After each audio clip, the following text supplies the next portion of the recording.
Welcome. In front of me is a BLACKVIEW Tab 16 Pro, and today I'll show you how you can capture a screenshot on this device. So to get started, you will want to open up content that you wish to capture on the device, and once that content is open and visible on your screen, simply hold your power button and volume down at the same time.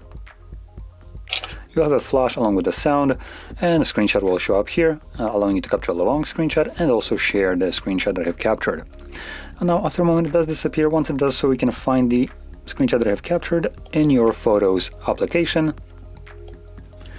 by going into the Library and Screenshots album. And in here you'll find screenshots and also screen recordings.